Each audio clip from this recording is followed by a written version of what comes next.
Hello everyone. In this lecture I will introduce key networking technologies used in Internet of Things. I will explain mostly widely used wireless networks, namely Zigbee, LoRa, Sigfox, Wi-Fi and Bluetooth technology. The networks are largely divided into wired and wireless network. So let me compare the features of wired and wireless. So in wired network, the devices are connected to wires and are fixed. That is, the device usually don't move. The example, that is IP camera connected to Ethernet network, would be a good example. So in case of wireless network, devices are not connected to any wires, but they communicate using wireless networking technology.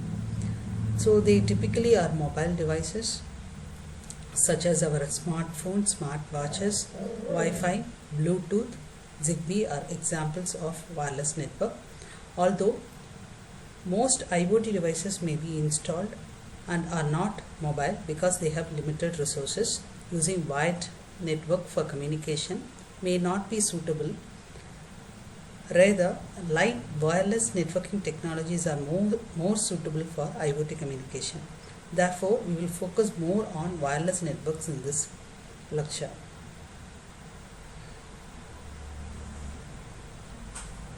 So we can classify wireless network based on, that is, according to distance coverage.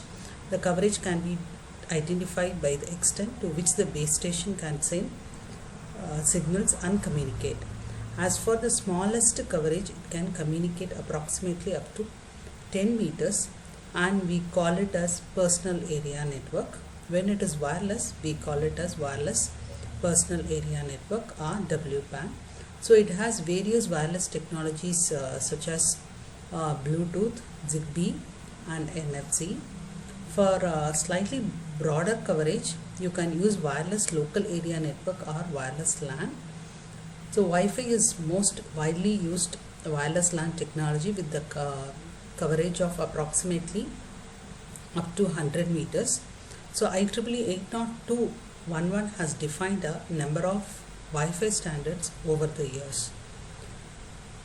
And IEEE 802.1.6 or WiMAX is a networking technology for wireless metropolitan area network, that is WMAN. So it typically covers up to few kilometers. Its coverage is wider than wireless LAN but narrow coverage than cellular networks. The last one is the wireless wide area networks. The cellular networks such as 2G, 3G, 4G and 5G networks are examples of wireless WWAN. So these are the communication technology that our mobile phones used to do voice as well as data communication. So these are the communication options available for IoT applications. So we have different connectivity methods like Wi-Fi, Bluetooth, RFID, Zigbee, 6 low pan and Thread, LoRa and Sigfox. And comparing Bluetooth and Wi-Fi, suppose if you are using Bluetooth, the data rate is very low while comparing to Wi-Fi. So here the coverage is about 10 meters. So in case of Wi-Fi, the data coverage is 100 meters. In case of RFID, the data coverage is 1 to 25 meters. And Zigbee, 20 meters. And 6 low pan is also a developing one. It will cover about 20 meters. Still it is in research purpose. And this Thread covers up to 100 meters. So coming into the LoRa band, so the LoRa and Sigfox fall under the category of low power WAN. So now mostly industries are moving into LPWAN. Why it is necessary means because it is a resource constrained network. So it will that is LoRa means low power as well as long range of communication. So LoRa mostly used in IoT application compared to Sigfox. So let me explain what is the disadvantage of Sigfox. So it is like a Airtel, that is, it's like a telecommunication vendor like Airtel and Jio. So they will erect the towers in a particular place. So to access this technology, we need to subscribe Sigbox. So in case of remote places, we are not able to get a proper signal. So that time we are unable to transmit the data.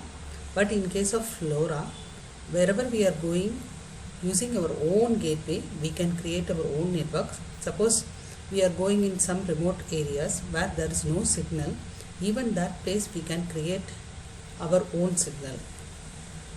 So let me summarize the difference between LoRa and Sigbox. In LoRa, we can create our own network. In Sigbox, we are not able to create own network, but we need to subscribe already existing network that is already erected towers. So next I will talk about wireless personal area network. The first one is the Wi-Fi. Wi-Fi is the most popular wireless technology, LAN technology, used by devices that people use such as smartphones, smartpads and laptop. It is used for short range communication. It is operate on unlicensed band, that is called ISM band. So unlicensed band means those bands can be used by any device for any application legally. So 2.4 GHz and 5 GHz band are popular ISM bands that are used by Wi-Fi.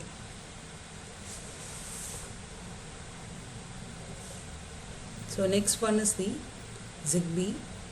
Zigbee is an IEEE 802.15.4 based specification for a suite of high-level communication protocol used to create personal area network with small low-power digital radios such as for home automation, medical device data collection and other low-power, low-bandwidth applications.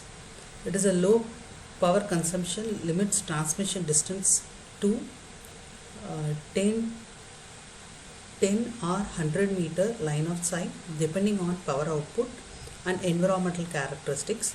So it operates in the ISM radio band 2.0 GHz in mostly worldwide frequency and 868 MHz in Europe and 915 MHz in US and Australia.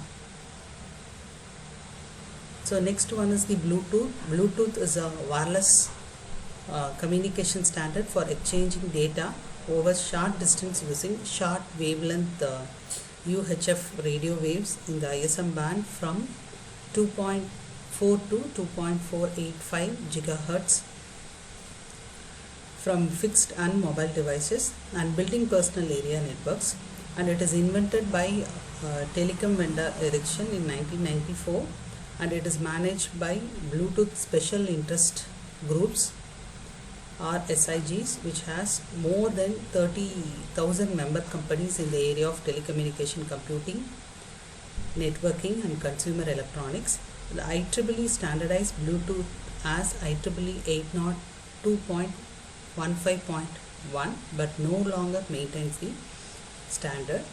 So the power is an extremely important parameter in wireless communication products. It is directly related to the battery consumption in the product. So BLE, that is Bluetooth Low Energy, is a technology that is dramatically reduced power consumption. The initial coverage was about 100 meters, but it was reduced to 50 meters in BLE version. So you have to have a lower coverage, but you want to reduce power consumption. So this ensures a short transmission distance and constant transmission speed. So next technology is about RFID, that is radio frequency identification, and this one uses electromagnetic field to automatically identify and track small tags attached to the object. So the tag contains electronically stored information. So it is categorized into three types: passive, semi-passive and active. Passive tags collect energy from nearby RFID reader. It is integrating radio waves and the data stored in the tag is transferred to the reader. So active tags have a local power source such as battery and may operate at hundreds of meters from the RFID reader for communication. And third one is the semi-passive, that is battery assisted passive. Tag has a small battery on a board and it is activated when in the presence of an RFID reader. So RFID is now used in many applications. So RFID tags are used in many industries. For example, an RFID tag attached to an automobile during production can be used to track its progress through the assembly line, and RFID tagged objects and products can be tracked through libraries, supermarkets and warehouses and implanting. So this RFID microchips in livestock and pets allow for a positive identification of animals. So next one is the NFC. NFC enabled two electronic devices, one of which is usually a portable one, that is portable device such as smartphone, to establish communication by bringing them within 4 centimeters of each other, about 4 to 10 centimeter, and it can be used for identification and attendance checking, opening doors, secure PC login, credit card payments, and royalty and membership, entertainment ticketing, and so on. So Zigbee, Bluetooth, RFID, NFC are popular wireless personal area network that are used in various IoT applications. So to summarize the flow briefly, so numerous sensors generate various data, and generate data is transmitted to the cloud by various network technology. So based on our application, we can choose our network technology. So thank you for watching.